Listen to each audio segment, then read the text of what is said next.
Good morning students. Hindi तासिका में आपका स्वागत। पिछली तासिका में हमने चांदनी रात इस कविता के प्रथम 3 पद्यांश पढ़े। उन पंक्तियों में कवि मैथिली शरण गुप्त जी ने चांदनी रात में फैली किरणों का स्वच्छ प्रकाश में निखरी हुई रात्रि का वर्णन किया है। अब देखेंगे आगे की पंक्तियाँ। बंद नहीं अब भी चलते हैं नियति नटी के कार्यकलाप, पर कितने एकांत भाव से, कितने शांत और चुपचाप। सबसे पहले कठिन शब्द के अर्थ देखते हैं।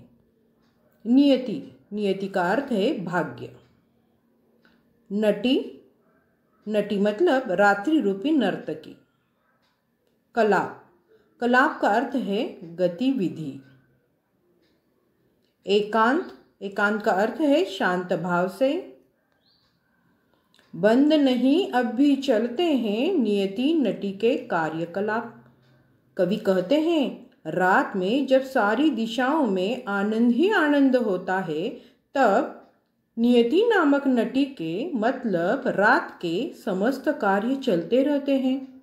नियति नटी के मतलब यहाँ निसर्ग के कार्य का जिक्र किया गया है। जैसे चांद तारे जगमगा रहे हैं, पौधों पर कलियां खिल रही हैं, नदियां संथ गति से बह रही हैं, पर कितने एकांत भाव से, कितने शांत और चुपचाप। विशेषता यह है कि ये कार्य बहुत ही शांत ढंग से और एकांत भाव से चुपचाप हो रहे हैं। आगे, हे बिखेर देती वसुंधरा मोती सबके सोने पर, रवि बटोर लेता है उनको सदा सबेरा होने पर। कठिन शब्द के अर्थ देखते हैं।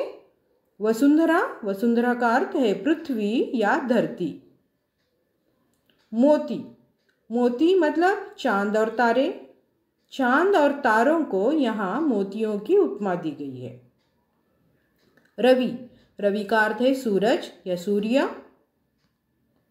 हे बिखेर देती वसुंधरा मोती सबके सोने पर। कवि चांद तारों की तुलना मोतियों से करते हुए कहते हैं जब सब लोग सो जाते हैं तो पृथ्वी आकाश में चांद तारों के रूप में मोती बिखेर देती है। फिर रवि बटोर लेता है उनको सदा सवेरा होने पर। जब सवेरा होता है तो ऐसा लगता है जैसे सूर्य इन मोतियों को हमेशा बटोर ले जाता हो, अर्थात सुबह उजाला हो जाता है और आकाश में चांद तारे लुप्त हो जाते हैं। आगे की पंक्तियाँ, और विरामदायिनी अपनी संध्या को दे जाता है, शून्य शाम तनु जिससे उसका नया रूप छलकाता है। कठिन शब्द के अर्थ, विरामदायिनी मतलब विराम देने वाली। संध्या शाम, शाम, शाम का अर्थ है काला। तनु, तनु का अर्थ है शरीर। छलकाता, छलकाता मतलब दिखाई देता। और विरामदायिनी अपनी संध्या को दे जाता है।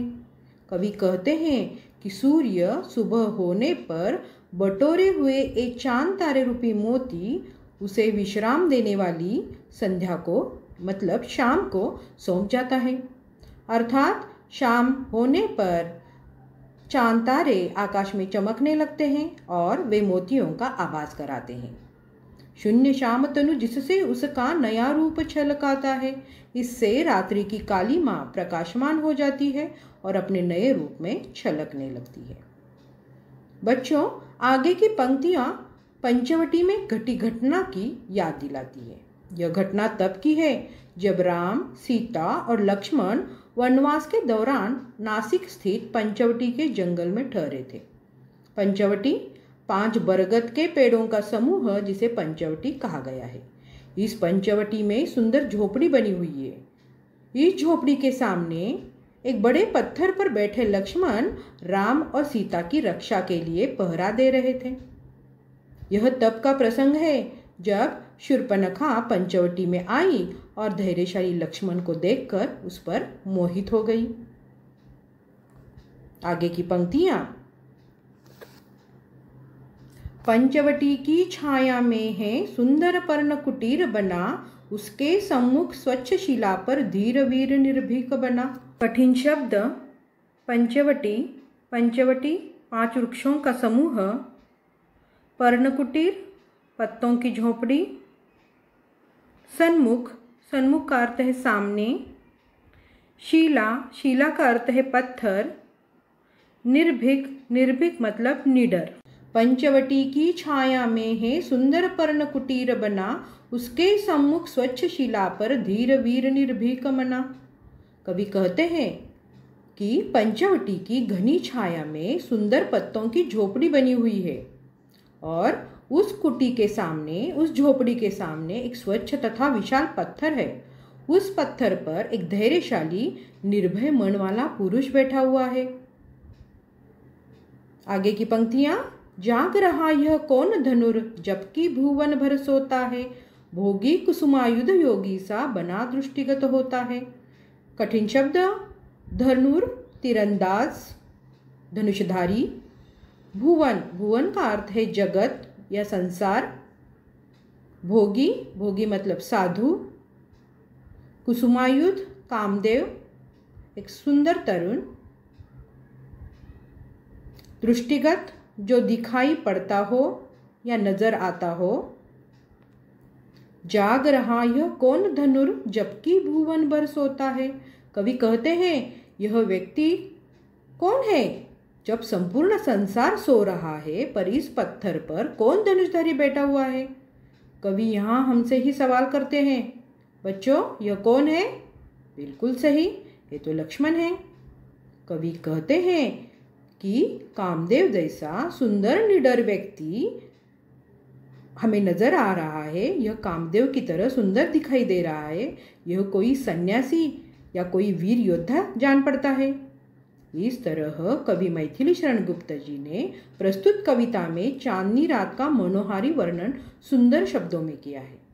मैं उम्मीद करती हूँ कि आपको यह कविता समझ आई होगी। अब हम इस कविता के स्वाध्याय पर चर्चा करेंगे। प्रश्नों के उत्तर लिखिए। चांदनी रात की विशेषताएं। चांदनी रात की चंचल किरणें, चंद्र किरणों का जल थल में प्रतिबिंब, शुभ्र श्वेत चंद्रमा, धरती का उल्लासित होना, आनंदित होना, पवन के मंद झोंके, निस्तब्ध रात्रि, स्वच्छ सुमंद गंध और मोतियों का मतलब ओस बिंदुओं का बटोरना। आगे का प्रश्न। तारों का उदित और अस्त होने के बारे में कल्पना। ओस बिंदु का बिखरना मतलब मोतियों का बिखरना, सारे संसार का जागना, सबका जागना, मोतियों को बटोरना, सबका सोना। आगे का प्रश्न पर्यायवाची शब्द। तरु, तरु मतलब पेड़, वृक्ष, विटप। वसुंधरा धरती या अवनी। चंद्र शशि, शशांक, सुधाकर। कृषक, कृषक का अर्थ है किसान या हलधर। उद्यान, उद्यान का अर्थ है बाग, बगीचा या वाटिका। अरण्य, अरण्य का मतलब है वन या जंगल। विपिन। धन्यवाद।